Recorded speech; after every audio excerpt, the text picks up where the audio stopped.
देख रहे हैं 10 न्यूज और मैं हूं आपके साथ शारदा झा। आप सभी दर्शकों का स्वागत है। बुलेटिन की शुरुआत से पहले नजर डालते हैं आज की हेडलाइंस पर। सोमवार को मधुबनी जिले में 9 कोरोना संक्रमित आए सामने। 6,358 हुआ कुल मामला। 5,800 से अधिक मरीज हो चुके हैं स्वस्थ।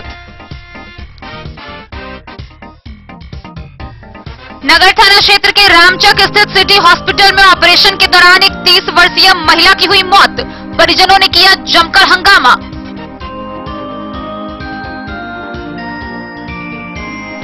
मधेपुर के खजूरा पंचायत में एक व्यक्ति की पीट पीटकर की गई हत्या। 7 लोगों पर प्राथमिकी दर्ज।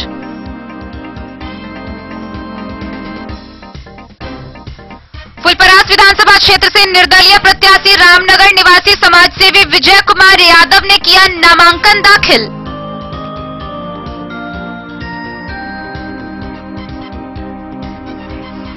हरलाखी के खिरहर निवासी एक 73 वर्षीय वृद्ध को 20 वर्षीय युवक ने चाकू मारकर किया घायल।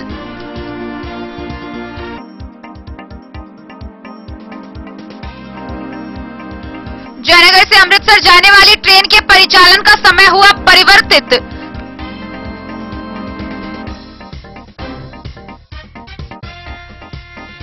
बिस्फी थाना की पुलिस ने गुप्त सूचना के आधार पर 7 बोतल अंग्रेजी शराब के साथ एक तस्कर को किया गिरफ्तार।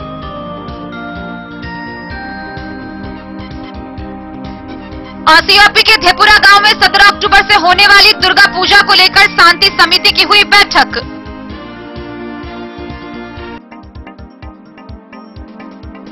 लोजपा कार्यालय अंधराठारी में रामविलास पासवान की आत्मा की शांति के लिए शांति सभा का हुआ आयोजन।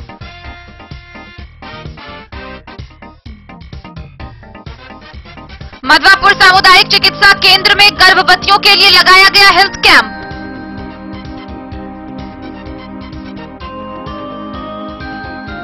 विधानसभा निर्वाचन शांतिपूर्ण संपन्न कराने के लिए खजौली के 7 शातिरों पर लगा सीसी एक्ट।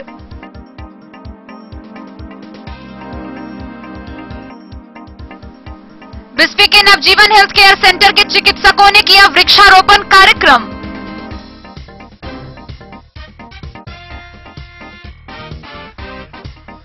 मधुबनी विधानसभा के एनडीए उम्मीदवार सुमन कुमार महासेठ ने नामांकन को लेकर किया press conference.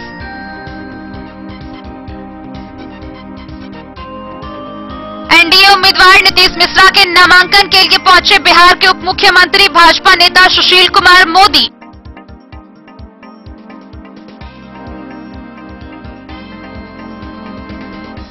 Grand democratic secular front party के संयुक्त गठबंधन के उम्मीदवार अमानुल्लाह खान को सिंबल मिलने के बाद की प्रेस वार्ता।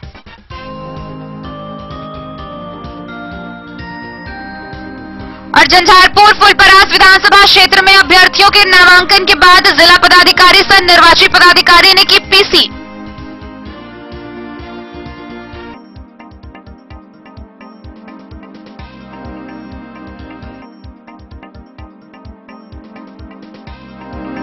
मधुबनी जिला में सोमवार को कुल 9 नए कोरोना पॉजिटिव मरीजों की पुष्टि की गई है और इसी के साथ मधुबनी जिला में कोरोना का कुल आंकड़ा सोमवार तक 6,358 हो गया था।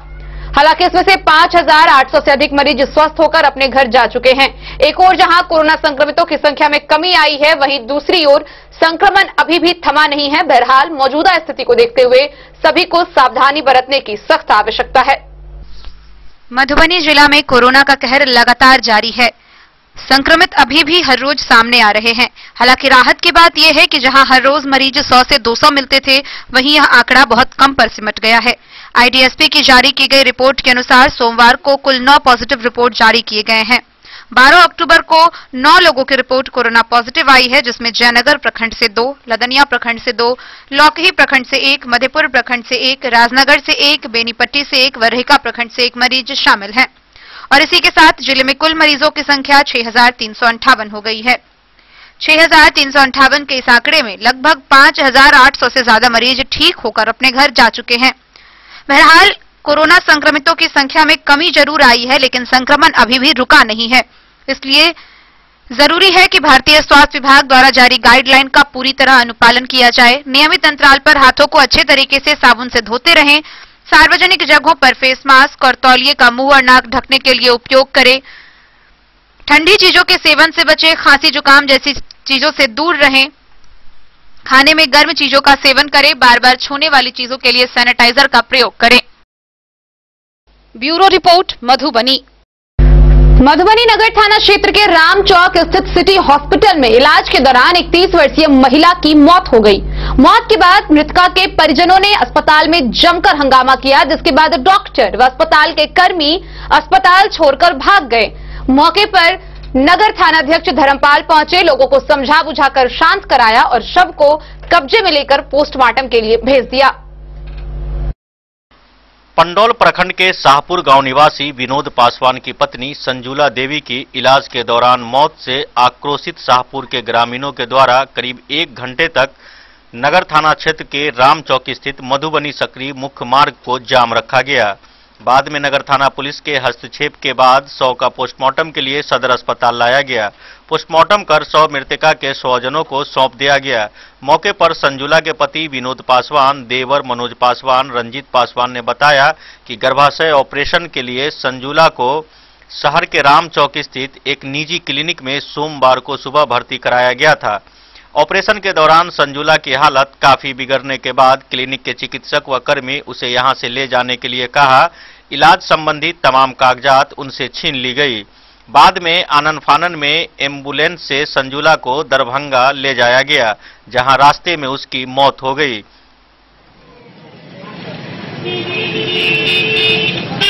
क्या नाम है आपका? मेरा नाम है मनोज कुमार पासवान। क्या मैटर है? वो महिला का ऑपरेशन के दौरान मौत हो गई है। उल्टा सीधा ऑपरेशन कर दिया और ये जो है ना बचकानी का जो है ना नस काट दिया, और उसका जो जिसको मृत्यु हो चुका है उसका संजुला देवी नाम है, जिसको मृत्यु हो चुका है। क्या चीज का ऑपरेशन हुआ था? वो बचकानी का था और पथरी का था, दोनों एक ही साथ ऑपरेशन कर दिया है। कौन सा हॉस्पिटल था? City health care. कौन जगह पर था? पुलिस लाइन के सामने। अच्छा, आपका घर कहाँ हुआ? मेरा घर है शाहपुर, पंडौल प्रखंड में आता है। यस। तो आप लोग इसके लिए लापरवाह किसको मानते हो?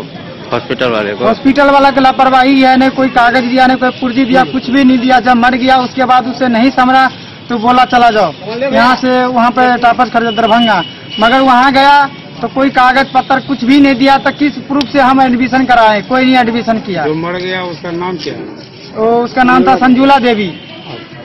अच्छा, ये बताइए कि जैसे हम अभी हॉस्पिटल में गए थे तो सारा आदमी फरार था, सब भाग गया, सामान लेके सब जितना सामान था वो लेके भाग गया है। डॉक्टर कोई भी नहीं है। बैनर था, बैनर भी वो लेके चला गया है। तो आपको पता नहीं था? हॉस्पिटल के बारे में पता था पहले से? हम लोग को पता नहीं था, फिर भी जो है जो एक था उसने अपना थ्रू से लेके इसमें एडमिशन करवाया। मतलब कि आप किसी के थ्रू में हाँ। एक हिसाब से आपको एक दलाली टाइप का बात हुआ। कोई होता है ना कि दलाल के वहाँ हॉस्पिटल में चलिए, हाँ। उस बात को आप ले। हाँ। आप उनके कौन हुए? वो जो मर गया उसका देवर है हम। कितने वर्ष के है? 2 साल के है, 1.5 साल के, 1.5 साल के बच्चा है। और एगो है 3.5 साल। 2 गो बच्चा है? 3 गो है। 3 गो है। अहाँ के भेलिए? हमरा दियादनी के भगिन पुतौह भेल।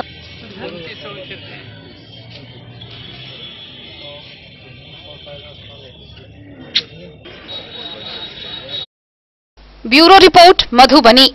मधेपुर थाना क्षेत्र के खजुरा गांव में एक व्यक्ति की पीट कर हत्या कर देने का मामला संज्ञान में आया है। इस बाबत मृतक के भाई ने स्थानीय थाना में 7 लोगों के विरुद्ध प्राथमिकी दर्ज कराई है। पुलिस ने त्वरित कार्रवाई करते हुए 3 आरोपी को गिरफ्तार कर लिया है। अन्य 4 आरोपी की गिरफ्तारी के लिए छानबीन की जा रही है। मधेपुर थाना क्षेत्र अंतर्गत प्रसाद पंचायत के खजूरा वार्ड नंबर 12 में कुछ लोगों ने एक व्यक्ति की पीट कर हत्या कर दी, जिसको लेकर 7 लोगों के विरुद्ध मधेपुर थाने में प्राथमिकी दर्ज कराई गई है। इस घटना के संबंध में मृतक के भाई रंजीत कुमार महतो ने बताया कि उनके भाई संदीप कुमार को फोन करके सुरेंद्र कुमार महतो, बैद्यनाथ महतो, विद्यानंद महतो सहित कई लोगों ने जान मारने की नियत से अपने घर बुला लिया। जब उनका भाई संदीप कुमार वहां पहुंचा तब सभी एकजुट होकर लाठी डंडा और हथौड़ी से मारकर उसे बेहोश कर दिया। भाई के चिल्लाने पर आस पड़ोस के लोग दौड़ पड़े, तभी हम लोग भी वहां पहुंचे। तब तक मेरे भाई की हालत नाजुक बन चुकी थी। किसी तरह मधेपुर रेफरल अस्पताल उठाकर ले जाया गया, जहां डॉक्टरों ने देखने के बाद उसे मृत घोषित कर दिया। सब आदमी मिलकर उसको मारा है। अच्छा, लड़की फोन करके बुलाया गया। फिर मारा को? सब फैमिली मिलकर मारा है, जितना सदस्य। क्या क्या नाम है उसका? श्यामदेव महतो, देवनारायण महतो, विद्यानंद, सुरेंद्र और उसका सबका वाइफ है। इन लोगों से आपको पहले से कोई दुश्मनी भी है? नहीं, ऐसे कोई दुश्मनी नहीं थी। थोड़ा हमारा वैसे होता है नॉर्मल ना, वैसे। पड़ोसी है आपका? जी, बैजनाथ महतो भी था सर इसमें।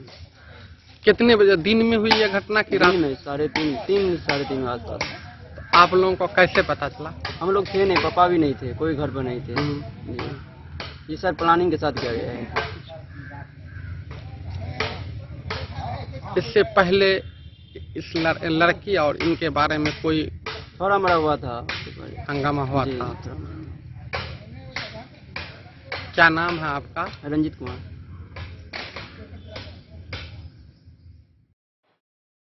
मधेपुर से नूर मोहम्मद कासमी की रिपोर्ट। फुलपरास विधानसभा क्षेत्र से नामांकन के चौथे दिन निर्दलीय प्रत्याशी के रूप में रामनगर निवासी समाजसेवी विजय कुमार यादव ने नामांकन का पर्चा दाखिल किया। इस दौरान पत्रकारों से बातचीत में उन्होंने बताया कि रोजगार और विकास उनका चुनावी मुद्दा होगा। फुलपरास विधानसभा क्षेत्र के लिए नामांकन के चौथे दिन सोमवार को पहला नामांकन हुआ। फुलपरास प्रखंड के रामनगर निवासी समाज सेवी सह दुर्गा माता मंदिर सेवा ट्रस्ट के संस्थापक अध्यक्ष विजय कुमार यादव ने निर्दलीय प्रत्याशी के रूप में नामांकन पर्चा दाखिल किया। अनुमंडल कार्यालय में फुलपरास विधानसभा निर्वाची पदाधिकारी सह एसडीओ गणेश कुमार के समक्ष नामांकन पत्र दाखिल करने के बाद उन्होंने पत्रकारों से बातचीत में बताया कि रोजगार और विकास उनका चुनावी मुद्दा होगा। उन्होंने कहा कि पिछले 5 साल में फुलपरास विधानसभा की जनता को भाषण और झूठे आश्वासन के अलावा कुछ भी नहीं मिला है।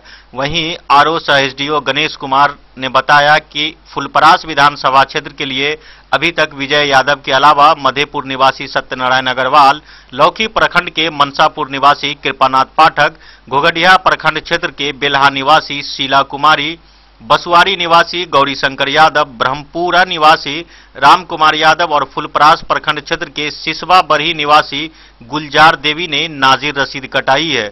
इधर लौखा विधानसभा के आरओ सह डीसीएलआर महेश्वर प्रसाद सिंह ने बताया कि बालेश्वर गुरमैता और इंद्रदेव जी ने नाजिर रसीद कटाया है।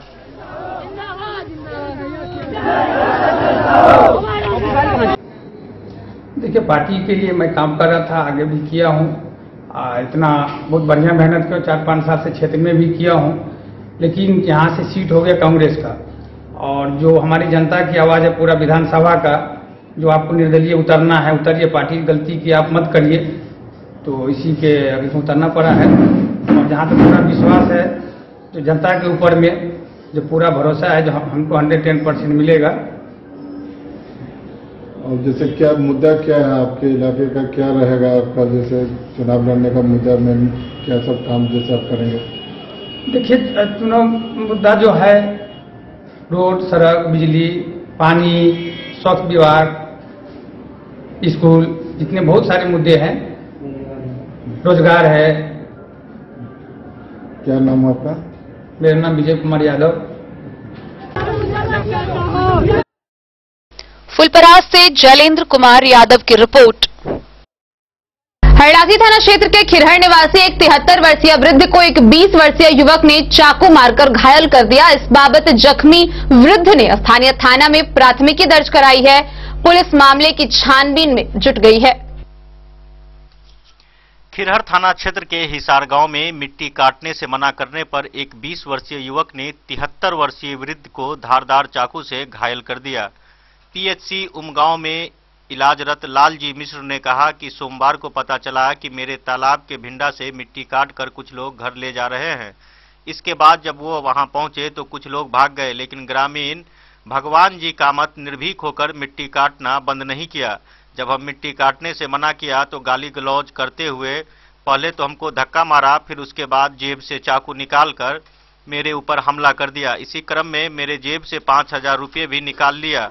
बेहोश होकर जमीन पर गिर गया। ग्रामीणों को जुटते देख वह भाग गए। इस बाबत थाना अध्यक्ष अंजेश कुमार ने बताया कि प्राथमिकी दर्ज कर जांच चल रही है।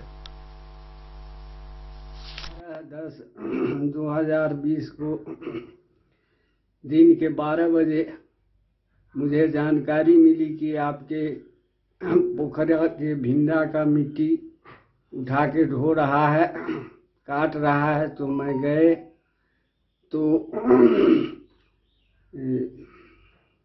भगवान जी कामत पिता कामत को हमने मिट्टी काट कर ले जाने से मना किया, तो उसने धारदार हथियार से मुझ पर हमला कर दिया, जिससे मैं घायल होकर गिर गए। हल्ला सुनने पर गौरी शंकर मिश्र और हर्षनाथ मिश्र पहुँचे, तो ये दोनों आदमी मुझको उठा के घर लाए। उसके बाद हम गिरने पर वो घर से फिर हॉस्पिटल मुझे ले गए, फिर थाना गए और इलाज चल रहा है। मैं 73 वर्ष का हूँ, हार्ट एंड डायबिटीज का पेशेंट भी हूँ। 2013 ईस्वी से ही इलाज हम राम मनोहर लोहिया हॉस्पिटल। मेरा नाम लालजी मिश्र, पिता स्वर्गीय इंद्रदेव। हरलाखी से संजय राउत की रिपोर्ट। खबरों का सिलसिला जारी रहेगा। वक्त हो चला है एक छोटे से ब्रेक का। मिलते हैं इस ब्रेक के बाद। आप बने रहिए हमारे साथ। नमस्कार, प्रणाम। मैं हूं गुंजन पंत। प्रिय केबल ग्राहकों, लॉकडाउन के दौरान अपने केबल ऑपरेटर के मासिक शुल्क का भुगतान ऑनलाइन या फिर मोबाइल विकल्प द्वारा करें, अन्यथा अपने लोकल केबल ऑपरेटर से संपर्क करें और देखते रहें अपना पसंदीदा चैनल। सुरक्षित रहें।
अमरनाथ प्रसाद ज्वेलर्स 916 हॉलमार्क ब्रांडेड गोल्ड एवं डायमंड ज्वेलरी शोरूम, गांधी चौक, राजनगर बाजार, एक भरोसे की पहचान।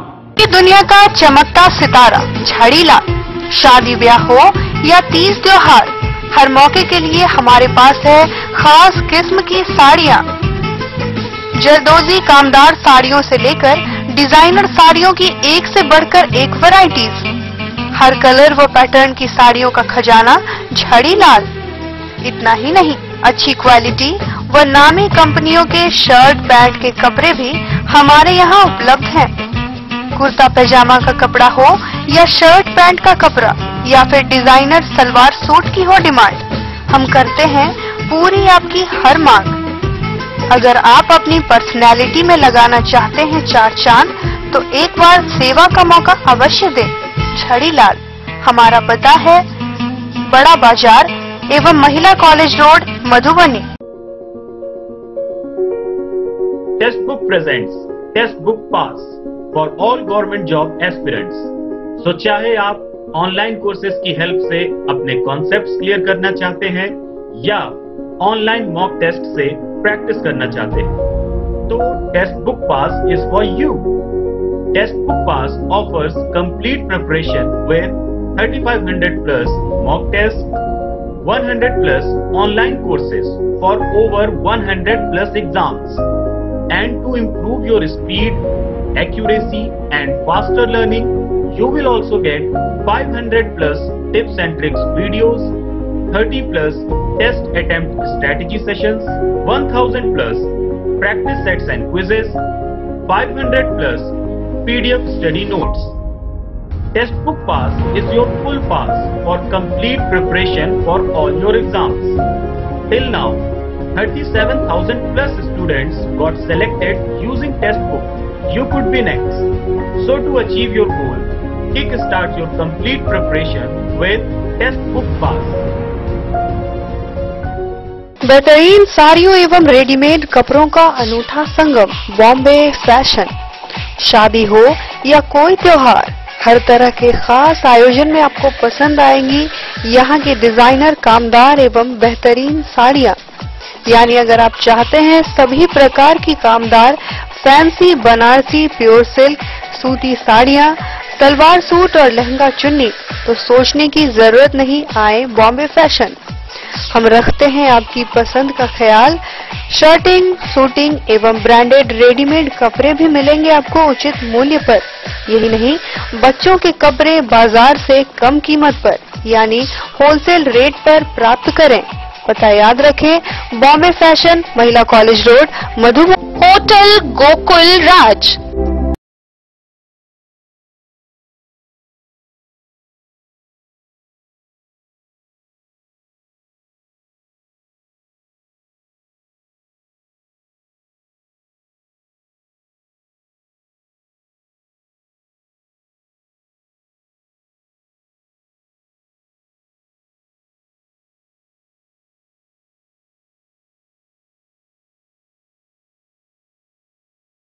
भीड़ भाड़ से दूर शांति और सुकून से भरे वातावरण में मधुबनी शहर के लहरियागंज वार्ड नंबर 1 में पूरे मिथिलांचल क्षेत्र का सबसे भव्य होटल होटल गोकुल राज। 4 मंजिला इमारत की इस होटल में है 4 बड़े बड़े बैंकेट हॉल, रिंग सेरेमनी, शादी, मीटिंग या पार्टी, हर एक आयोजन के लिए अलग से हॉल की व्यवस्था, रेस्टोरेंट की व्यवस्था जहां एक से बढ़कर एक लजीज व्यंजनों का मिलेगा संगम, और रहने का उचित प्रबंध, suite room, AC room, non AC room से सुसज्जित होटल जहां लिफ्ट की भी है व्यवस्था, पार्किंग का पूरा इंतजाम। तो आइए और जिंदगी में खुशियों से भरी यादें शामिल करिए। होटल गोकुल राज मधुबनी में आप लोगों का स्वागत है। Hotel Gokul Raj, Lahariaganj ward number 1, Madhubani. शुभारंभ तिथि 17 अक्टूबर 2020। Hotel Gokul Raj, ward number 1, Lahariaganj, Madhubani. Meera eye clinic, जहां आंखों से संबंधित हर प्रकार के रोग के इलाज की है व्यवस्था। दिल्ली के मशहूर college Maulana Azad medical college से प्रशिक्षित डॉक्टर संजीव कुमार शर्मा के द्वारा किया जाता है आंखों के रोग का इलाज, काला मोतिया के स्क्रीनिंग और मैनेजमेंट की व्यवस्था, डायबिटिक रेटिनोपैथी के इलाज की व्यवस्था, कंप्यूटराइज्ड आई टेस्टिंग या लेजर कैप्सुलोटॉमी की भी पूरी व्यवस्था। यहाँ आंखों की समस्या से परेशान रोगी के सफल इलाज की पूरी गारंटी है। साथ ही आंख के तिरछापन का भी सफल इलाज किया जाता है। Meera eye clinic, hospital road, Madhubani. 13 अक्टूबर से जयनगर से अमृतसर जाने वाली ट्रेन के परिचालन का समय परिवर्तित कर सुबह 6:15 से 4:15 कर दिया गया, जिससे दर्जनों यात्री यात्रा करने से वंचित रह गए। अब पीड़ित रेल यात्रियों ने रेलवे से किराए वापस करने की मांग की है। कोरोना महामारी में रेल यात्रियों को राहत पहुंचाने के लिए रेलवे ने जयनगर से अमृतसर के बीच अतिरिक्त क्लोन एक्सप्रेस स्पेशल ट्रेन का परिचालन शुरू किया है। ट्रेन का परिचालन का समय जयनगर से सुबह 6:15 बजे तक थी और इसी समय से जयनगर से प्रस्थान करती थी, लेकिन रेलवे ने उक्त ट्रेन के परिचालन का समय संशोधित कर 13 अक्टूबर को 4:15 किए जाने की जानकारी दी।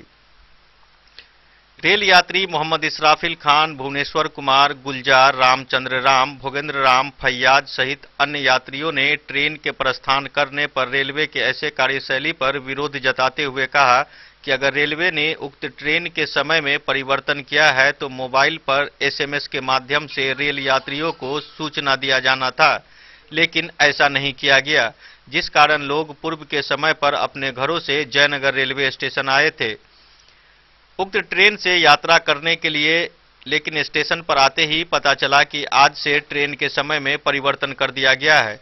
भारत नेपाल अंतर्राष्ट्रीय सीमावर्ती इलाका के आसपास के क्षेत्रों से आए रेल यात्रियों को क्लोन स्पेशल ट्रेन से दिल्ली के अलावे पंजाब के लिए यात्रा करनी थी, जिसकी कीमत उन्हें 1835 रुपये का भुगतान कर टिकट मिला था। पीड़ित रेल यात्रियों ने बताया कि लोग रेलवे स्टेशन के बुकिंग काउंटर पर IRCTC काउंटर से एक सप्ताह पूर्व टिकट लिए थे, जबकि दोनों जगहों से लिए गए टिकट पर ट्रेन के प्रस्थान का समय निर्धारित नहीं किया गया है। वहीं रेल यात्रियों ने बताया कि सोमवार को टिकट कंफर्म होने की सूचना मोबाइल पर मिली, लेकिन उसमें ट्रेन के परिचालन के समय में परिवर्तन के संबंधित बिंदुओं पर रेलवे के द्वारा जानकारी मुहैया नहीं कराई गई। पीड़ित रेल यात्रियों से रेलवे से किराए वापस करने की गुहार लगाई। इस संदर्भ में पूछे जाने पर जयनगर रेलवे स्टेशन अधीक्षक राजेश मोहन मल्लिक ने बताया कि ट्रेन प्रस्थान समय में परिवर्तन को लेकर अखबार के माध्यम से रेलवे के द्वारा नोटिस जारी कर दिया गया था। हो गया कल मैसेज आया है जो आपका टिकट कंफर्म हो गया है B8 में, आपका B8 में डब्बा नंबर है, सीट नंबर 71 है और हमें ये पता है जो सुबह 6:15 पे ट्रेन रवाना होगी। हम यहाँ के लोकल बंदे हैं, हम अपना गाड़ी से 1 घंटा पहले स्टेशन पहुँचे हैं, स्टेशन 1 घंटा पहले पहुँचे हैं, ट्रेन 4:15 बजे ही खुल गई थी। नहीं सर, हम तो 5 दिन की भी बात करें, आप 2 घंटे पहले हमें कर दो, चाहे मैसेज कर सकते हो। मोहम्मद अली के साथ हनुमान प्रसाद मोर की रिपोर्ट। बिस्फी थाना की पुलिस ने गुप्त सूचना के आधार पर गोला बिस्फी से 7 बोतल अंग्रेजी शराब जब्त किया, साथ ही एक तस्कर को भी गिरफ्तार किया। गिरफ्तार तस्कर की पहचान कर आगे की कार्रवाई के लिए उसे न्यायिक हिरासत में भेज दिया गया। बिस्फी थाना पुलिस ने गुप्त सूचना के आधार पर थाना क्षेत्र के गोला बिस्फी से 7 बोतल अंग्रेजी शराब बरामद करने के साथ एक धंधेबाज को गिरफ्तार किया। गिरफ्तार शराब धंधेबाज की पहचान गोला बिस्फी निवासी अशोक महतो के रूप में की गई है। थाना अध्यक्ष संजय कुमार ने बताया कि गुप्त सूचना के आधार पर शराब धंधेबाज के घर छापेमारी की गई। छापेमारी के दौरान 7 बोतल अंग्रेजी शराब बरामद किया गया। मौके से एक धंधेबाज को भी गिरफ्तार कर थाना लाया गया। बिहार उत्पाद अधिनियम के तहत प्राथमिकी दर्ज कर गिरफ्तार शराब धंधेबाज को आगे की कार्रवाई के लिए न्यायिक हिरासत में भेज दिया गया। बिस्फी से सत्यनारायण यादव की रिपोर्ट। बिस्फी प्रखंड के औसी क्षेत्र के धेपुरा गांव में आगामी 17 अक्टूबर से होने वाली दुर्गा पूजा को लेकर शांति समिति की बैठक हुई। बैठक में सीओ प्रभात कुमार और ओपी अध्यक्ष कुणाल कुमार ने कहा कि कोरोना महामारी व आदर्श आचार संहिता के कारण दुर्गा पूजा सादगी से मनाने व सरकार द्वारा जारी गाइडलाइन का अनुपालन करने की भी बात कही। आगामी 17 अक्टूबर से होने वाली दुर्गा पूजा को लेकर औसी ओपी क्षेत्र के धेपुरा गांव में शांति समिति की बैठक सीओ प्रभात कुमार एवं ओपी अध्यक्ष कुणाल कुमार की संयुक्त अध्यक्षता में आयोजित की गई। बैठक में औसी ओपी क्षेत्र अंतर्गत होने वाले दुर्गा पूजा कमेटी के सदस्यों को आमंत्रित किया गया था। बैठक को संबोधित करते हुए सीओ प्रभात कुमार एवं ओपी अध्यक्ष कुणाल कुमार ने कहा कि कोरोना महामारी व आदर्श आचार संहिता के कारण इस बार के दुर्गा पूजा पूरे सादगी के साथ मनाए जाएंगे। सरकार के द्वारा जारी गाइडलाइन के अनुसार पूजा होगा, जिसका अनुपालन करना हम सभी का दायित्व है। प्रशासन भी सरकार के निर्देशों का अनुपालन कराने को प्रतिबद्ध है। उन्होंने कहा कि पूजा स्थल तो खोल दी गई है, लेकिन श्रद्धालुओं को सोशल डिस्टेंसिंग के साथ फेस मास्क लगाकर दर्शन एवं पूजा अर्चना करने की अनुमति होगी। आयोजन कमेटी को भी पंडालों में सैनिटाइजर और हैंड वॉश की व्यवस्था रखना होगा। थाना अध्यक्ष ने कहा कि कलश यात्रा, डीजे, नाच, तमाशे या मेले का आयोजन पूर्णतः प्रतिबंधित है। पंडाल निर्माण पर भी रोक रहेगी। साथ ही मूर्ति विसर्जन के लिए एक साथ 10 लोगों के जाने के लिए प्रशासन से अनुमति लेनी होगी। उन्होंने कहा कि इसका अनुपालन नहीं करने वाले पूजा कमेटी के ऊपर सख्त कार्रवाई की जाएगी। आप लोग तो जो इस बार का निर्णय ले चुके हैं, इसमें भी कई पर्व हुए, हम लोग शांतिपूर्वक बना चुके हैं। इससे भी इस बार कोरोना है प्लस चुनाव का भी समय, उस चीज को भी देख के हम लोग को शांति से सब कुछ करना है। और किसी को कुछ करना है तो बताइए।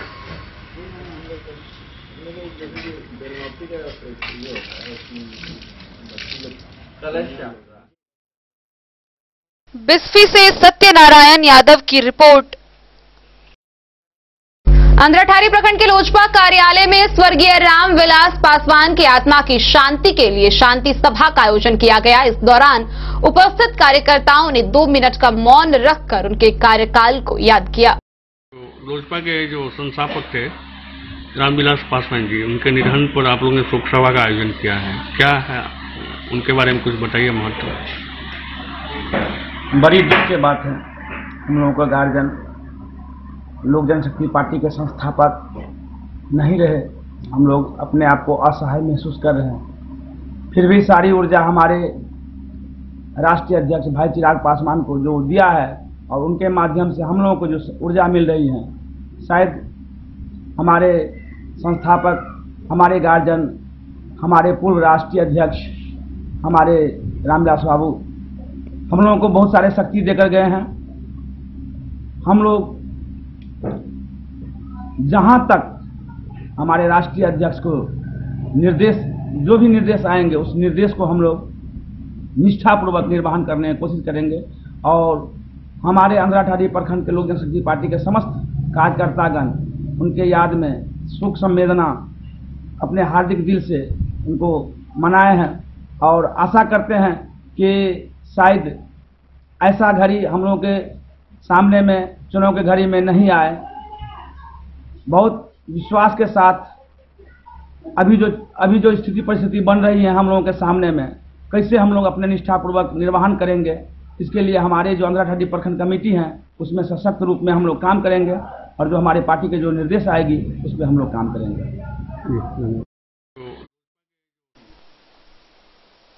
अंधराठारी से बिंदेश्वर चौधरी की रिपोर्ट। मधवापुर स्थित सामुदायिक चिकित्सा केंद्र के परिसर में हेल्थ कैंप लगाया गया, जिसमें गर्भवतियों को सेहत की सलामती की सलाह दी गई। साथ ही कुपोषण मुक्त समाज निर्माण के लिए जागरूक किया गया। सामुदायिक चिकित्सा केंद्र मधवापुर के परिसर में हेल्थ कैंप लगाकर गर्भवतियों को सेहत की सलामती दी गई। रोगी कल्याण समिति के अधिकारी पंडित दयानंद मिश्र ने जच्चा बच्चा की सुरक्षा के लिए महिलाओं को उनके खान पान, रहन सहन, आहार विहार को अनुकूल रखने की अपील की। डॉक्टर जयप्रकाश ने गर्भवती को जरूरी दवा उपलब्ध कराई। साथ ही जच्चा बच्चा की सुरक्षा के लिए संस्थान प्रसव कराने की सलाह दी। लैब टेक्नीशियन सुनील कुमार राम ने एएनसी जांच के दौरान महिलाओं के वजन, हीमोग्लोबिन, ब्लड प्रेशर, रक्त, HIV, VDRL, HOV का परीक्षण किया। अस्पताल प्रशासन ने शिशु के पोषण के लिए माताओं के बीच पौष्टिक फलों का वितरण किया। प्रधानमंत्री मातृत्व सुरक्षा योजना के तहत कार्यक्रम का आयोजन किया गया। कार्यक्रम में मरीजों की जांच के दौरान महिला स्वास्थ्य कर्मी बबीता कुमारी, संजना कुमारी, मर्सी कुमारी ने कुपोषण मुक्त समाज निर्माण के लिए महिलाओं को जागरूक किया। मधवापुर से शत्रुमर्दन कुमार की रिपोर्ट। खबरों का सिलसिला जारी रहेगा। वक्त हो चला है एक छोटे से ब्रेक का। मिलते हैं इस ब्रेक के बाद, आप बने रहिए हमारे साथ। ज्वेलरी हाउस स्वर्णश्री, सोने की शुद्धता मापने वाला यंत्र कैरेटोमीटर यहाँ उपलब्ध है, क्योंकि सोने की शुद्धता और आपके विश्वास के साथ कोई समझौता नहीं। रत्न, सोना व चांदी के हर तरह के आभूषणों के लिए एक बार अवश्य आएं। लाइट वेट व बेहतरीन कारीगरी वाले गहनों का अनूठा संगम। आपका भरोसा ही है हमारी पूंजी। बिना किसी मिलावट व पूरी शुद्धता के साथ हॉलमार्क गहने आपको देना हमारा परम कर्तव्य। तो देर किस बात की, अपने मनपसंद गहनों की खरीदारी के लिए आज ही आए। पता याद रखें, jewellery house Swarnashri, Bada Bazar, Madhubani. Shakuntala sales, DG world. Shakuntala sales, DG world. यहाँ आपको मिलेगा हर तरह का इलेक्ट्रॉनिक होम अप्लायंसेज। जी हाँ, घर के जरूरत और ऐशो आराम के सभी इलेक्ट्रॉनिक उपकरण यहाँ उपलब्ध हैं। उचित मूल्य के साथ विभिन्न कंपनियों के सामानों के लिए डीजी वर्ल्ड देता है आपको विश्वसनीयता की पूरी guarantee. Whirlpool, Godrej, LG, Samsung, Sansui, Videocon सहित कई और कंपनियों के सामान उचित मूल्य पर प्राप्त करें। इतना ही नहीं, AC, LED, cooler, refrigerator, washing machine, Triveni अलमीरा, चिमनी, लैपटॉप और मोबाइल के लिए आपको कहीं और जाने की जरूरत नहीं। तो आइए शकुंतला सेल्स डीजी वर्ल्ड और अपने मनपसंद सामानों की खरीदारी कर अपने घर ले आइए। पता याद रखें, Shakuntala sales DG world, head post office road, Madhubani. यहाँ सभी इलेक्ट्रॉनिक अप्लायंसेज में 0% के इंटरेस्ट पर बजाज फाइनेंस के द्वारा ईएमआई पर खरीदारी की सुविधा उपलब्ध है। ब्रेक के बाद एक बार फिर आप सभी दर्शकों का स्वागत है। आगे बढ़ने से पहले नजरें एक बार हेडलाइंस पर। सोमवार को मधुबनी जिले में 9 कोरोना संक्रमित आए सामने। 6,358 हुआ कुल मामला। 5,800 से अधिक मरीज हो चुके हैं स्वस्थ। नगर थाना क्षेत्र के रामचक स्थित सिटी हॉस्पिटल में ऑपरेशन के दौरान एक 30 वर्षीय महिला की हुई मौत। परिजनों ने किया जमकर हंगामा।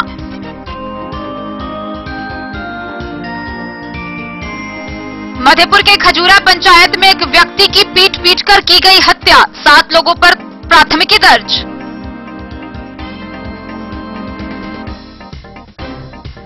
फुलपरास विधानसभा क्षेत्र से निर्दलीय प्रत्याशी रामनगर निवासी समाजसेवी विजय कुमार यादव ने किया नामांकन दाखिल।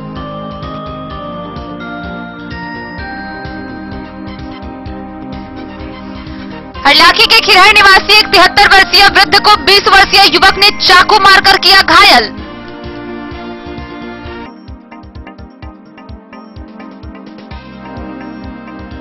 जयनगर से अमृतसर जाने वाली ट्रेन के परिचालन का समय हुआ परिवर्तित।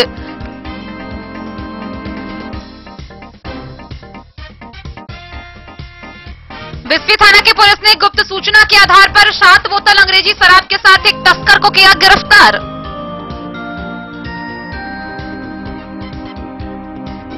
आसियापी के धेपुरा गांव में 17 अक्टूबर से होने वाली दुर्गा पूजा को लेकर शांति समिति की हुई बैठक।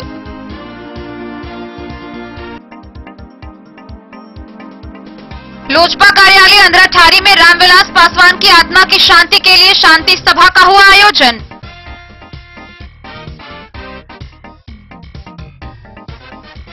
मधवापुर सामुदायिक चिकित्सा केंद्र में गर्भवतियों के लिए लगाया गया हेल्थ कैंप।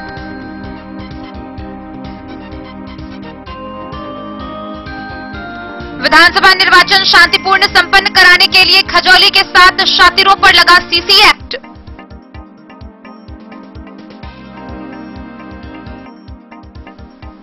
बिस्फी के नवजीवन हेल्थ केयर सेंटर के चिकित्सकों ने किया वृक्षारोपण कार्यक्रम।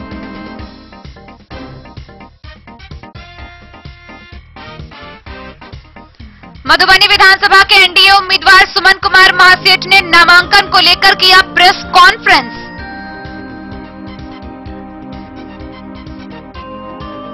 एनडीए उम्मीदवार नीतीश मिश्रा के नामांकन के लिए पहुंचे बिहार के उप मुख्यमंत्री भाजपा नेता सुशील कुमार मोदी।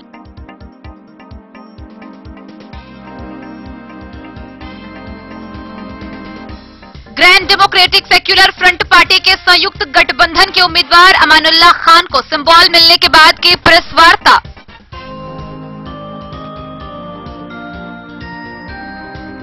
और झंझारपुर फुलपरास विधानसभा क्षेत्र में अभ्यर्थियों के नामांकन के बाद जिला पदाधिकारी सह निर्वाची पदाधिकारी ने की पीसी।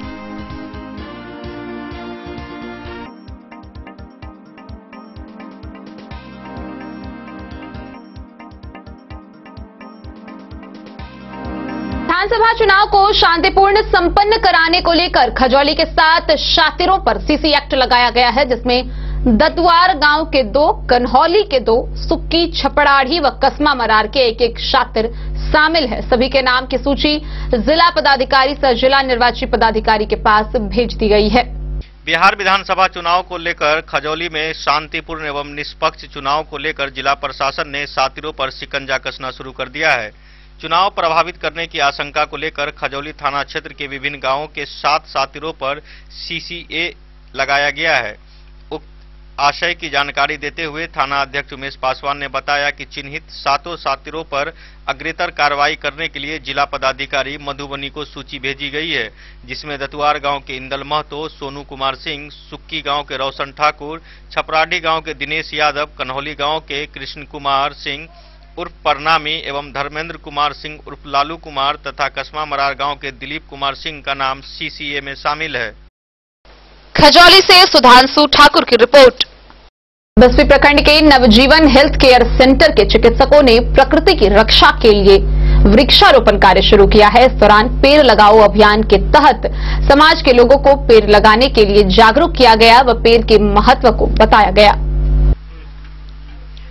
बिस्फी प्रखंड क्षेत्र के नरसाम बाजार स्थित नवजीवन हेल्थ केयर सेंटर में सुबह स्वास्थ्य के ख्याल से टहलने वाले चिकित्सकों ने एक बहुत ही अच्छी पहल की है, जो बिल्कुल काबिले तारीफ है। नवजीवन हेल्थ केयर सेंटर के चिकित्सकों ने कुछ अच्छा करने की ठानी है। चिकित्सकों ने मिलकर प्रकृति की रक्षा के लिए वृक्षारोपण करने का निर्णय लिया है। जनजीवन कल्याण संगम आरएमपी ग्रामीण चिकित्सक संगठन के जिला अध्यक्ष डॉक्टर घनश्याम पजियार ने कहा कि आज जिस तरह से तापमान में बेतहाशा वृद्धि हो रही है, उसी के अनुरूप पर्यावरण को बचाने हेतु पेड़ लगाओ अभियान के तहत इसकी शुरुआत किया गया है। पेड़ लगाओ अभियान के तहत समाज के लोगों को पर्यावरण के प्रति जागरूक करने के लिए प्रत्येक परिवार को विभिन्न जगहों पर पेड़ लगाना चाहिए। वहीं डेंटल डॉक्टर ओम प्रकाश यादव ने कहा कि हमें वृक्षों की सही रूप से संरक्षण करना चाहिए। पेड़ों को काटने से हमारे पर्यावरण को नुकसान हो रहा है। पर्यावरण जब हमारा कमजोर होता है तो वायुमंडल में इसका असर देखने को मिलता है। वहीं मीडिया प्रभारी डॉक्टर सत्यनारायण यादव ने कहा कि सब लोगों को पौधे लगाने का संकल्प लेना चाहिए। लोगों को पौधारोपण के अभियान में सक्रिय भागीदारी करनी चाहिए, जिससे हम अपने आसपास के क्षेत्रों को हरा भरा बनाने में अग्रसर हो। पेड़ बचेंगे तो जीव समुदाय बचेगा तथा हमारी आगे आने वाली पीढ़ी को पेड़ों के अभाव में कठिनाइयों का सामना नहीं करना पड़ेगा। बिस्फी से सत्यनारायण यादव की रिपोर्ट। उम्मीदवार सुमन कुमार महासेठ अपने नामांकन को लेकर शहर के एक निजी विद्यालय में प्रेस कॉन्फ्रेंस कर बताया कि बुधवार को वीआईपी उम्मीदवार के नामांकन में महाराष्ट्र के पूर्व मुख्यमंत्री सह बिहार भाजपा प्रभारी देवेंद्र फडणवीस व बिहार के स्वास्थ्य मंत्री मंगल पांडे शामिल हुए। प्रेस वार्ता के माध्यम से सभी आम जनताओं से आग्रह करता हूं कि केवल भ्रम में न पड़े। ये नाव छाप भारतीय जनता पार्टी के प्रदेश के नेतृत्व के दिशा के निर्देश ही मैं चुनाव लड़ रहा हूं और आगे भी मैं आपके साथ था, आपके साथ हूं और आपके साथ रहूंगा। ऐसे सभी लोगों से पुनः मैं निवेदन करूंगा कि किसी भी बहकावे में नहीं जाइए। ये भारतीय जनता पार्टी जदयू और जो वीआईपी का गठबंधन है, ये 2/3 बहुमत से पूरे बिहार में सरकार बनेगी और जो विकास के लिए जो बचा हुआ है उसमें पुनः हम नए जोश के साथ, नए जोश खरोश के साथ हम आपके साथ रहेंगे, प्रतिबद्ध रहेंगे। सर, आपने अभी कहा रामजीत जी कहे कि अष्टराम न्यायालय योजना हम लाए हैं। मैं आपको विश्वास दिलाता हूं कि एनडीए सरकार का अभिनंग है। जब तक वो यूपीए सरकार में थे एमएलए के रूप में, तब उनका प्रस्ताव नहीं पास हुआ था।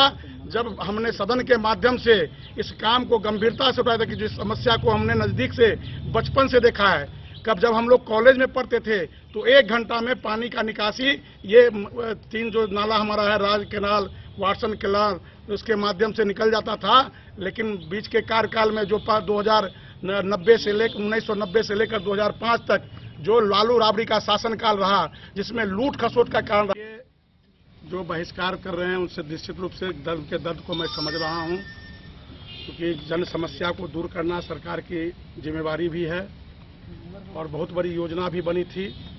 कहीं ना कहीं प्रशासनिक रूप से लापरवाही हुई है, उसमें विधायक का रोल अहम होता है, क्योंकि सबका सिस्टम बना है कि मुखिया के पंचायत में मुखिया का रोल, ब्लॉक में प्रमुख का रोल और विधानसभा में विधायक का रोल, जो सरकार का ध्यान आकृष्ट करती है, प्रशासन का ध्यान आकृष्ट करती है, उसमें कहीं ना कहीं लापरवाही हुई है। मेरे मन में भी एक है कि जब हम लोग बच्चे थे, बाढ़ से पूरा माने विनोदानंद आदर्श नगर कॉलोनी डूबी हुई थी, तो हम लोग नाव पर तैर करके राहत का सामग्री पहुंचाए थे। उस समय से हमको जानते हैं आदर्श कॉलोनी के लोग कि किस ढंग से सुमन जी बचपन से ही संघर्ष के माध्यम से समाज का सेवा किया है। और ये 5 साल का भी कार्यकाल हम बेकार जाने नहीं दिए, जितनी हमारी कैपेसिटी थी। और मैं तो चैलेंज करता हूँ कि मधुबनी के जो वर्तमान विधायक रहे हैं या और जिला के जितने भी विधायक रहे हैं, हमने जितना शून्यकाल के माध्यम से, जितना प्रश्नकाल के माध्यम से, जितना निवेदन समिति के माध्यम से, जितना ध्यान आकर्षण के माध्यम से, जितना गैर सरकारी संकल्प के माध्यम से मधुबनी के विकास में योगदान दिए, सरकार का ध्यान आकृष्ट कराए हैं, निश्चित रूप से हमको अपने आप पर गर्व है। क्योंकि हमारे प्रदेश मोहल्ला के जनता तब जगते हैं जब पानी में डूबते हैं। इसके लिए जनता कभी कभी सरकार, क्योंकि हमारे महात्मा गांधी जिस देश में रहते हैं, वो कहे कि आंदोलन जो इस देश का कर्म भूमि रहा है, आंदोलन एक दिशा दिया है, तो कभी कभी धरना के माध्यम से, प्रदर्शन के माध्यम से जनप्रतिनिधि का भी ध्यान और प्रशासन का भी ध्यान दिलाना चाहिए। इसमें हम लोग भी बढ़ चढ़ के उनके साथ लगे कि उनकी आवश्यकता है।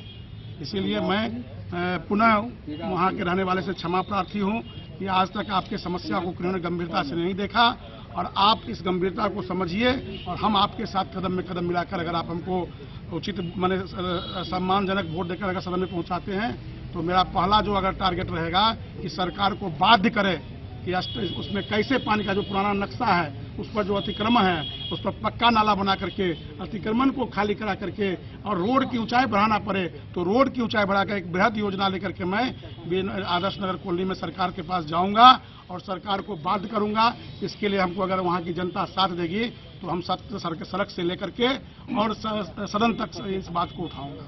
इसके संबंध में हमको अभी जानकारी नहीं है, और कोई भी अगर करते हैं तो मैं फिर पुनः आपके माध्यम से ये आग्रह करूंगा कि आपका समय अभी बचा हुआ है।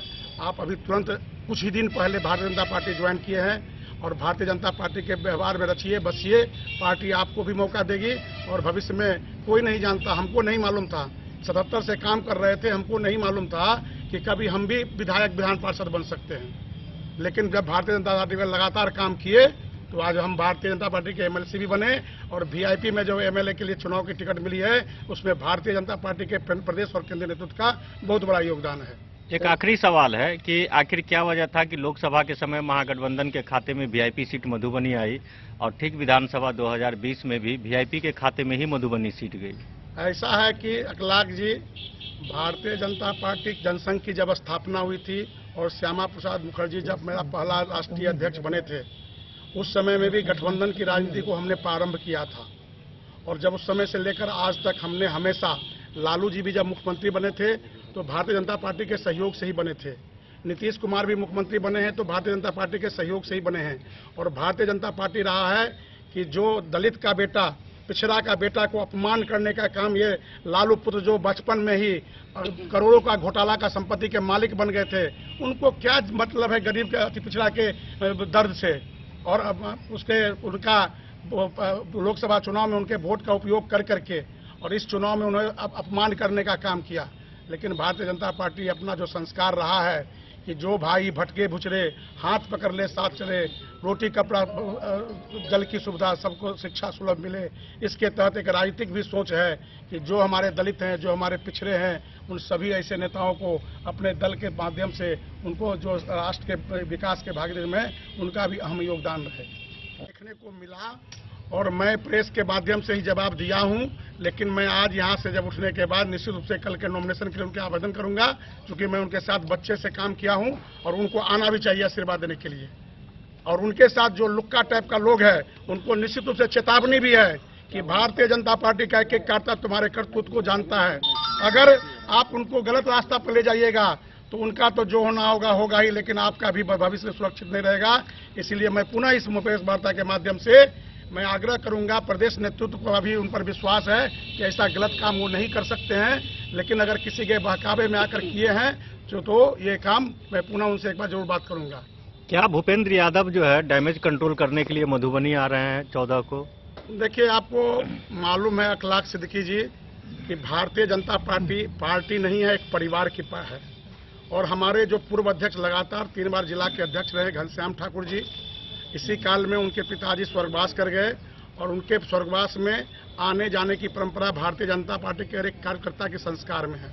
चूंकि वो जिला स्तर के, प्रदेश स्तर के हमारे नेता हैं घनश्याम ठाकुर जी, और उनके कार्यक्रम में किसी न किसी प्रतिनिधि को आना था, तो उनका जो प्रवास था उसमें यह तय हुआ कि जो हमारे राष्ट्रीय महासचिव, जो पूरे भारत के 10 विधानसभा के चुनाव प्रभारी भी हैं, संगठन प्रभारी भी रहे हैं, और वैसे व्यक्ति उनके यहाँ जा रहे हैं। इससे कार्यकर्ता का मनोबल ऊंचा होगा और उनके पिताजी के अंतिम कार्य में निश्चित रूप से उनकी श्रद्धांजलि देने के लिए वो आ रहे हैं।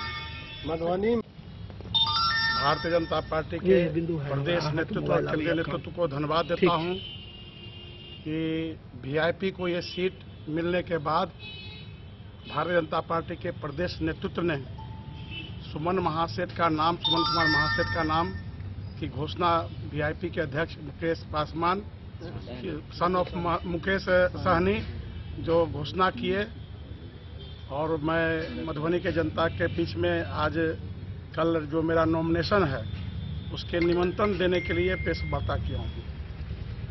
चूँकि पिछले कई दिनों से ये चर्चा थी कि ये सीट बीजेपी को मिला है, लेकिन कोई इसकी प्रामाणिकता नहीं थी, और इसकी प्रामाणिकता नहीं रहने के कारण कोई कार्यकर्ताओं में कोई उसका उत्साह भी नहीं देखा गया था। लेकिन जब ये गठबंधन धर्म के तहत वीआईपी को एक सीट गया, तो वीआईपी के राष्ट्रीय अध्यक्ष मुकेश सहनी जी ने अपने सिस्टम के माध्यम से हमको खबर किए कि भारतीय जनता पार्टी के प्रदेश नेतृत्व का आदेश है कि ये सीट सुमन महासेठ को ही देना है। और मैं आज उस के कारण आज वीआईपी के शंभू पर लड़ रहा हूँ। 1977 से मैं हुकुमदेव यादव जी जब जनता पार्टी से खड़ा हुए थे, उस समय से पोस्टर साटने से लेकर के 1980 में जब मधुबनी में हारून रशीद जी कमलपुर छाप से खड़ा हुए थे, उस समय भी कार्यकर्ता बनकर के 1985 में जब रामदेव महतो जी पहला चुनाव लड़े थे, उस समय भी कार्यकर्ता बनकर के 1990 में जब ताराकांत जी चुनाव लड़े थे कमलपुर छाप के, उस समय में भी मैं कार्यकर्ता बनकर के, और बालेश्वर सिंह भारती जब कमल छाप से लोकसभा का चुनाव लड़े थे, उस समय भी कार्यकर्ता बनकर के, हुकुमदेव यादव भी जब 96 में सांसद का चुनाव लड़े थे, उस समय भी कार्यकर्ता बनकर के, और लगातार पार्टी का जो भी आदेश हुआ मैं करता रहा। और पार्टी ने 2015 में मुझे एमएलसी का टिकट देकर के चुनाव जिताने का अवसर प्रदान किया, और 5 साल से जनता के सेवा में अनवरत रहा हूं। मुझे इस बार कोई चुनाव लड़ने की इच्छा नहीं थी, न कहीं से कोई प्रेस मीडिया में कोई हमारा कोई जानकारी दिए थे, लेकिन हम आराम से अपने घर पर, कि घर में हमारे कई लोग बीमारी से प्रभावित थे, उनके सेवा में लगे हुए थे, पार्टी के सेवा के साथ साथ। और लगातार हमारे जितने भी नेता थे जो विधानसभा में बूथ स्तर से लेकर के और जिला स्तर तक घूम रहे थे, सभी लोग का एक ही बात कहते थे कि पार्टी जिसको सिंबल देगा उसके लिए हम काम करेंगे। और पार्टी ने जब हमको सिंबल दिया तो कुछ ऐसे लोग जो कल आज के मीडिया में हमको जानकारी हुआ कि रामदेव महतो जिनके लिए मैं 85 से आज तक उनको सम्मान देता रहा है, उन्हीं के सानिध्य में मैं कार्यकर्ता बना और 1 पैसा बिना लिए उनके चुनाव में मैं काम करता रहा। लेकिन आज उनको पता नहीं, सुमन महासेठ को जब वीआईपी का टिकट मिला भारतीय जनता पार्टी के निर्देश के अनुसार से, उनको पता नहीं किस ढंग से उनको ये अवहेलना हुई। मैं आपके माध्यम से, मैं अपने गार्जियन से आज आपको निमंत्रण देता हूं कि आपका जो निर्णय उठाया गया निर्णय है वो हमको नहीं लगता है कि उचित निर्णय है, या आपको किसी ने झांसा में रखा है। जिसके साथ मैं आपका फोटो देखा हूं, मधुबनी शहर के एक एक कार्यकर्ता जानते हैं कि पिछले चुनाव में भारतीय जनता पार्टी के साथ उन्हें धोखाधड़ी किया था। इसीलिए मैं इस मीडिया के माध्यम से आपसे आग्रह करता हूं कि आपको अगर कोई डांडिमा में रख करके आपसे गलत स्टेटमेंट दिला दिया है तो निश्चित रूप से ये पार्टी हित में नहीं है, आपके हित में नहीं है, और प्रदेश के जो नेतृत्व है उनके भी नज़र में आपकी गिरावट होगी। कल भी पार्टी ने लगभग 9 ऐसे लोग जो प्रदेश स्तर के नेता थे, जिनका प्रदेश में, पूरे प्रदेश में पहचान था, वो अगर दूसरे दल से लड़े तो उनको पार्टी से निकाला गया। और मैं पूरे मधुबनी विधानसभा 36 मधुबनी के जनता से आग्रह करता हूं कि कल वीआईपी के बैनर के तहत, वीआईपी का नाव छाप के तहत जो कल नॉमिनेशन है, उसमें हमारे बिहार के भारतीय जनता पार्टी के चुनाव प्रभारी देवेंद्र फडणवीस और भारतीय जनता पार्टी के पूर्व प्रदेश अध्यक्ष और वर्तमान में बिहार सरकार के स्वास्थ्य मंत्री मंगल पांडे जी और वीआईपी पार्टी के राष्ट्रीय अध्यक्ष मुकेश सहनी जी आ रहे हैं। सभी आम मतदाता से, मालिक से आग्रह है कि कल उसमें आवे और इस चुनाव में, इस नॉमिनेशन में आकर के हमको आशीर्वाद दे और उसके बाद आगे की कार्रवाई में आप मुझे वोट दे करके अधिक से अधिक सीट दे, जिससे कि आपके जो हमको एक एक गली पहचाना हुआ है पूरे मधुबनी जिला का, लगातार 77 से काम करते रहे हैं। जो भी विकास का कार्य एनडीए सरकार के कारण अछूता रहा, एनडीए सरकार के काम के कार्यकाल में जो बच गया है उस काम को अगले 5 साल में पूरा करूंगा। और जनता के कसौटी पर जो भी एक आकांक्षी रह गई कि मोदी जी के आने के बाद लगातार बिहार का भी विकास हुआ है। एनडीए शासन काल के 15 साल के शासन कहे कि अष्टराम न्यायालय योजना। खजौली से सुधांशु ठाकुर की report. Grand democratic secular front party के संयुक्त गठबंधन के उम्मीदवार अमानुल्लाह खान को चुनाव चिन्ह मिलने के बाद उन्होंने प्रेस वार्ता की। आइए आपको दिखाते हैं कि इस दौरान उन्होंने संबोधित करते हुए क्या कुछ कहा।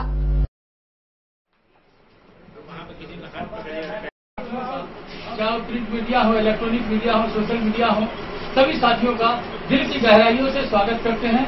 हम अपने दल में, जो हमारा दल है अभी फिलहाल, क्योंकि आप लोग हमको जानते हैं, ये फ्रंट है ग्रैंड डेमोक्रेटिक सेक्युलर फ्रंट, उसके तहत हम आपको बुलाया है। इसी फ्रंट के माध्यम से हम आप लोगों का स्वागत करते हैं और मैं इस फ्रंट का उम्मीदवार बनाया गया हूं और बहुत ही विश्वास मुझे जिस तरह जनता पर है उस तरह हम लोग अपने नेताओं पर विश्वास करते हैं, चाहे वो आदरणीय श्री देवेंद्र प्रसाद यादव जी हो, चाहे आदरणीय श्री बैरिस्टर असदुद्दीन ओवैसी। नामांकन करेंगे तो आपके केंद्रीय नेतृत्व के कौन कौन से नेता रहेंगे? नामांकन करेंगे तो हम लोगों के केंद्रीय नेतृत्व के नेता उपेंद्र कुशवाहा भी रहेंगे, देवेंद्र प्रसाद यादव भी रहेंगे, आप तरुण ईमान भी रहेंगे और मायावती जी से हमारी कोई बात नहीं हुई, वो हम लोगों के आदरणीय नेता देवेंद्र प्रसाद करेंगे नामांकन। हम 15 तारीख को नामांकन करेंगे। ये तय है 15 को नामांकन होगा। मधुबनी जिला में कितने जगह से आपकी पार्टी? करीब करीब हमको लग रहा है कि पूरा स्मरण नहीं है इस पर, क्योंकि हम रात ही इसको लिए है, लेकिन 10 के 10 पर चुनाव लड़ने की तैयारी है हम लोगों की और पूरी मजबूती के साथ।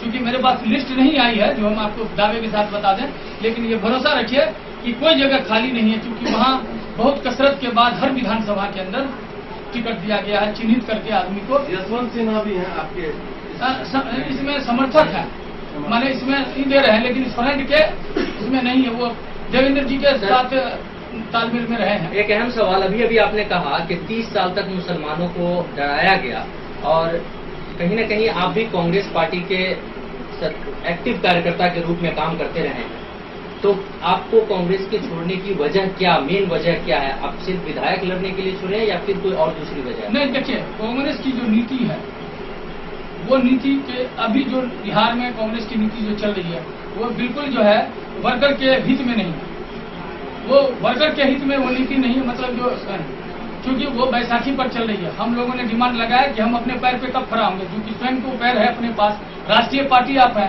और क्षेत्रीय पार्टी के पास घुटना टेकना ये कहीं से उचित नहीं है।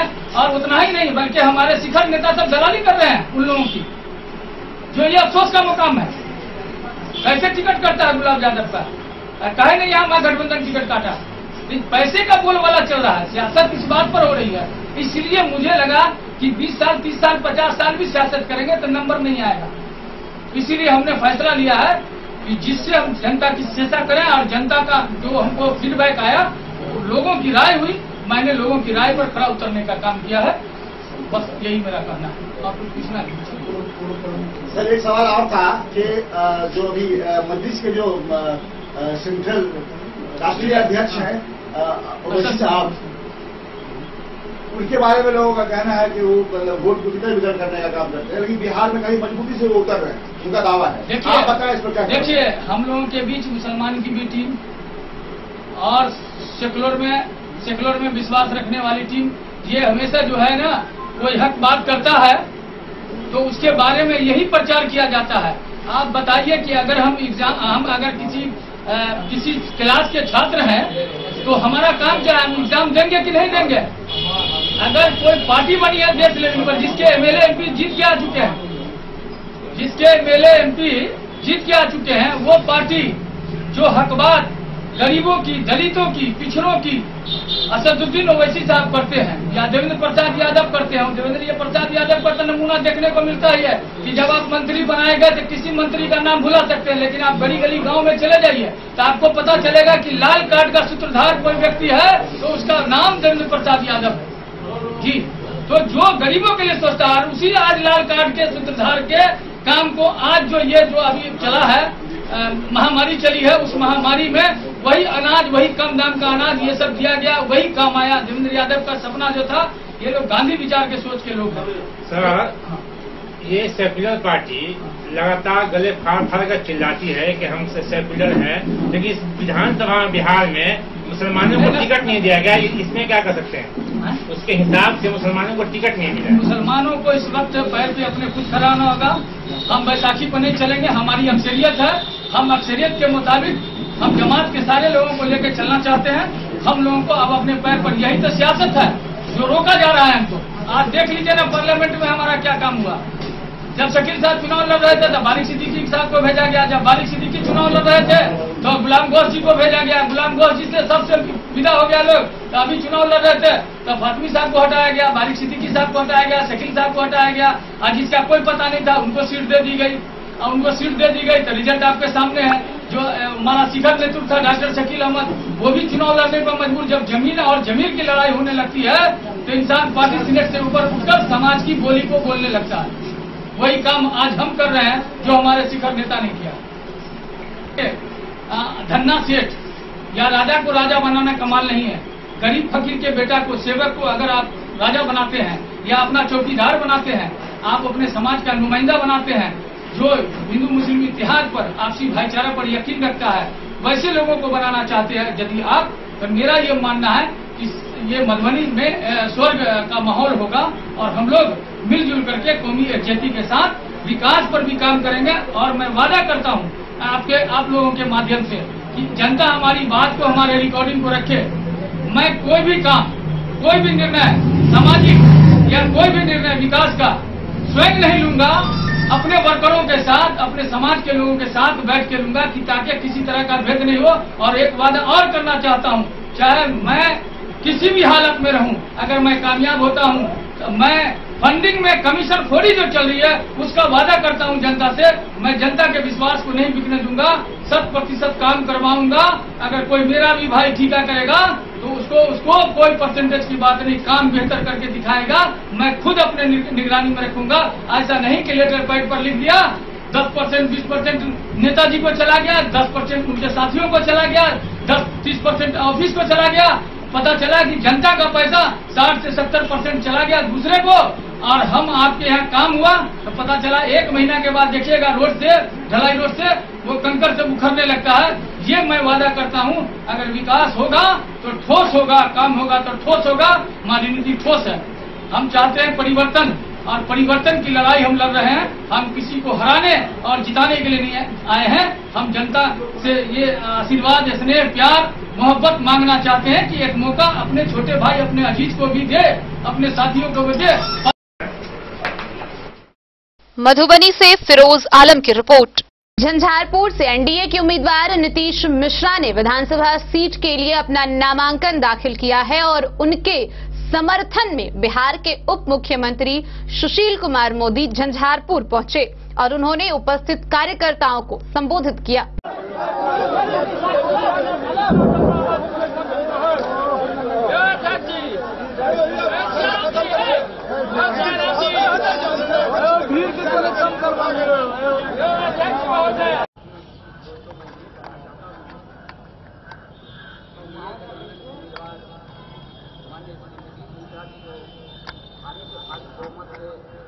नामांकन के समय में एक अभिभावक और जो बिहार के बदलाव की सबसे बड़ी सूचक जो माननीय मुख्यमंत्री नीतीश कुमार जी के संगे कंधा से कंधा मिलाकर 15 वर्ष परिषद के सम्मानित साथी सदस्य भाई सम्राट नीतीश मिश्रा जी आपके उम्मीदवार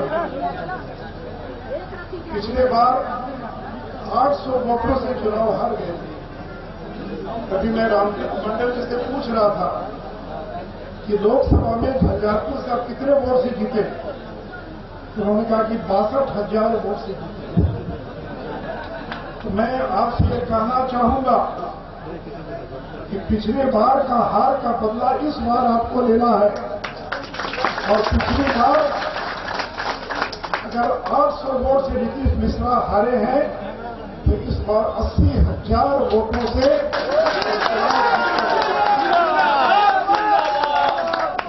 बहुत बड़ी बात नहीं। मैं पटना जैसे चुनाव लड़ता था, मैं अंतिम चुनाव 65,000 वोटों से जीत कर गया था।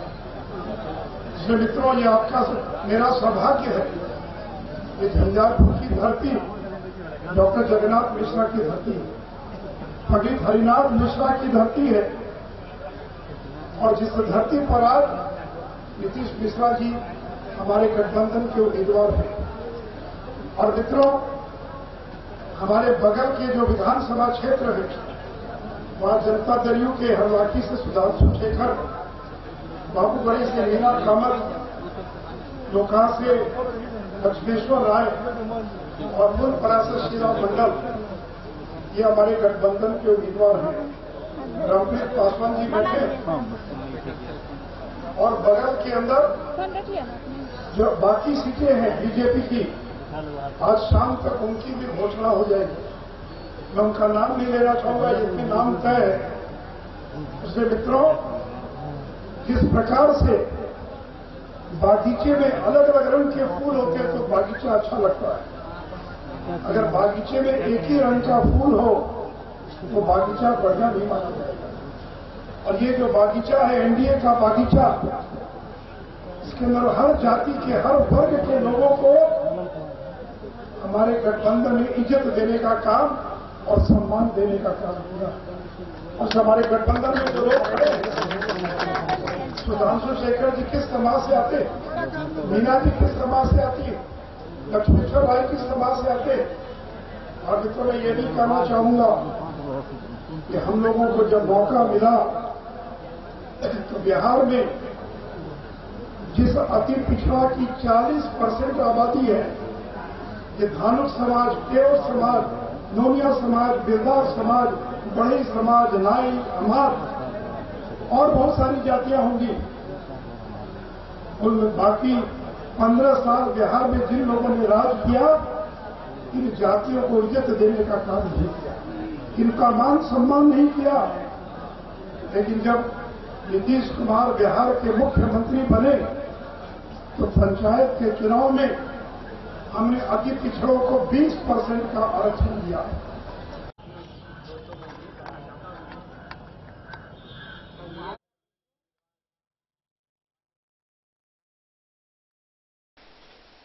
झंझारपुर से सरफराज सिद्दीकी की रिपोर्ट।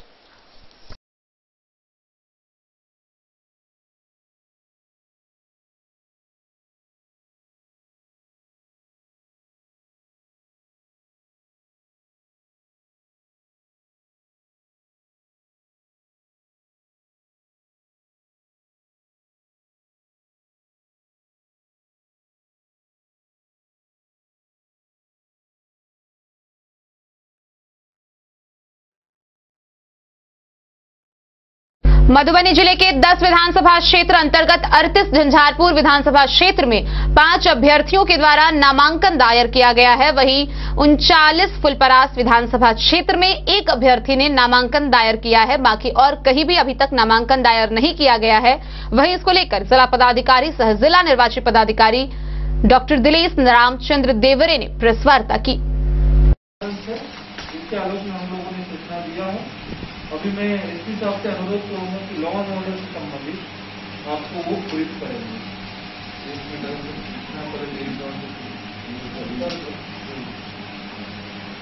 अभी तक हम लोगों के द्वारा कुल 5,143 लोग को राउंड डाउन की कार्रवाई की जाती है। 2 केसेस एमसीसी उल्लंघन का पूर्व में आप लोग को बताया जा चुका है कि एक भेजा थाना अंतर्गत से और एक खजौली थाना अंतर्गत से 2 एमसीसी वायलेशन का केस हुआ है। जिले में कुल वाहन चेकिंग के दौरान 20,20,800 रुपये जुर्माना के रूप में वसूली की गई। कुल 919 लाइसेंस आर्म्स का सत्यापन किया गया है, साथ ही 163 थानों में जमा भी करवाए गए। जिले में अब तक कुल आज के डेट तक 36,383 लीटर अवैध शराब जब्त की गई है। सीसीए के अंतर्गत 108 प्रस्ताव के विरुद्ध में 29 प्रस्ताव पर आदेश पारित कर दिया गया है। साथ ही साथ एरिया डोमिनेशन के लिए 15 कंपनियां पैरामिलिट्री फोर्स की, एक आरपीएफ और 14 एसएसबी की कंपनियां विभिन्न स्थलों पर फ्लैग मार्च, वाहन चेकिंग, नाका गश्ती वगैरह सारे कार्रवाई को कर रहे हैं, जिससे कि कॉन्फिडेंस बिल्डिंग वोटरों के बीच में आ सके। साथ ही साथ अभी जो अगले 4 चरण में, अगले 4 विधानसभा में जो चुनाव होंगे उसके लिए अतिरिक्त और 65 कंपनियां यहाँ पे आ रही है और हर एक बूथ पर हम लोग सीपीएमएफ के को दिया जाएगा। हर एक पोलिंग बिल्डिंग जो बिल्डिंग होती है उस जगह पर सीपीएमएफ दिया। 6 विधानसभा के लिए 31 हरलाखी, 32 बेनीपट्टी, 33 खजौली, 34 बाबूबरी, 35 बिस्पी और 40 लोका, इन 6 विधानसभाओं का आज नोटिस निर्गत किया गया। आज से लेकर 20 तारीख तक इनका नामांकन लिया जाएगा। 21 तारीख को स्क्रूटनी की जाएगी। 23 तारीख तक नामांकन वापसी का दिन है और तृतीय चरण में जो 6 विधानसभा का आज नोटिस हुआ है, इनका मतदान का तिथि 7 नवंबर है और मतगणना का तिथि दोनों चरणों का एक साथ, तो 10 नवंबर है। इस तृतीय चरण में हरलाखी विधानसभा में 416 बूथ है, बेनीपट्टी में 440, खजौली में 433, बाबूबरी में 447, बिस्पी में 483, लौका में 492। इस तरीके से इस तृतीय चरण में 2711 मतदान केंद्रों की चुनाव होगा और आपको मैंने कुल मतदाताओं की संख्या भी विधानसभावार प्रेस रिलीज में दे रहा हूं, पूर्व में भी दिया था। ये 6 विधानसभा के लिए पीडब्ल्यूडी इलेक्टर्स का भी मैं आपको पूरा डिटेल दे रहा हूं, सर्विस वोटर्स का भी मैं डिटेल दे रहा हूं। ये 6 विधानसभा के लिए 231 वल्नरेबल बूथ हम लोगों ने आइडेंटिफाई किया है। इसमें जो कारक व्यक्ति थे 231 है और 16,691 वोटर्स इससे प्रभावित होंगे। जो कारक व्यक्ति है उनके ऊपर 107 की कार्रवाई की जा रही है। मेरे कोर्ट के द्वारा भी सीसीए का लगातार प्रतिदिन कार्य किया जा रहा है। इन 6 विधानसभाओं में कुल 332 क्रिटिकल बूथ है। हरलाखी में 23, बेनीपट्टी में 41, खजौली में 70, बाबूबरी में 93, बिस्पी में 38 और लौका में 61। हरलाखी विधानसभा का स्ट्रांग रूम मतगणना के मतदान के पश्चात जो पोल्ड ईवीएम और वीवीपैट आएगी वो हरलाखी का रामकृष्ण कॉलेज में आएगी, बेनीपट्टी का रामकृष्ण कॉलेज में आएगी, खजौली का रामकृष्ण कॉलेज में, बाबूबरी का रामकृष्ण कॉलेज में, बिस्पी का रामकृष्ण कॉलेज में और लौका का देवनारायण कॉलेज मधुबनी में आएगी। तो इस तरीके से एक ही दिन 5 विधानसभा का आरके कॉलेज में आएगा, लौका का डीएनआई कॉलेज में आएगा। तो हम लोगों ने इस बार भीड़ कम करने के लिए इस तरीके से 2 बनाया है और कल हम लोगों ने स्ट्रांग रूम का भी ये किया था, भ्रमण किया था, वो भी कार्य जारी है। के बारे में मैं आपको बता देता हूँ। 38 झंझारपुर विधानसभा के अभी तक 5 अभ्यर्थियों ने आवेदन नामांकन दिया है। एक नीतीश मिश्रा है, वो भारतीय जनता पार्टी के कैंडिडेट के रूप में उन्होंने नामांकन से दायर किया। रामनारायण यादव है, सीपीआई के कैंडिडेट के रूप में नामांकन दाखिल किया है। अभयकांत मिश्रा निर्दलीय, राकेश कुमार यादव निर्दलीय, वीरेंद्र कुमार चौधरी जिन्होंने आरएलएसपी से नामांकन दायर किया है। फुलपरास विधानसभा। Bureau report Madhubani.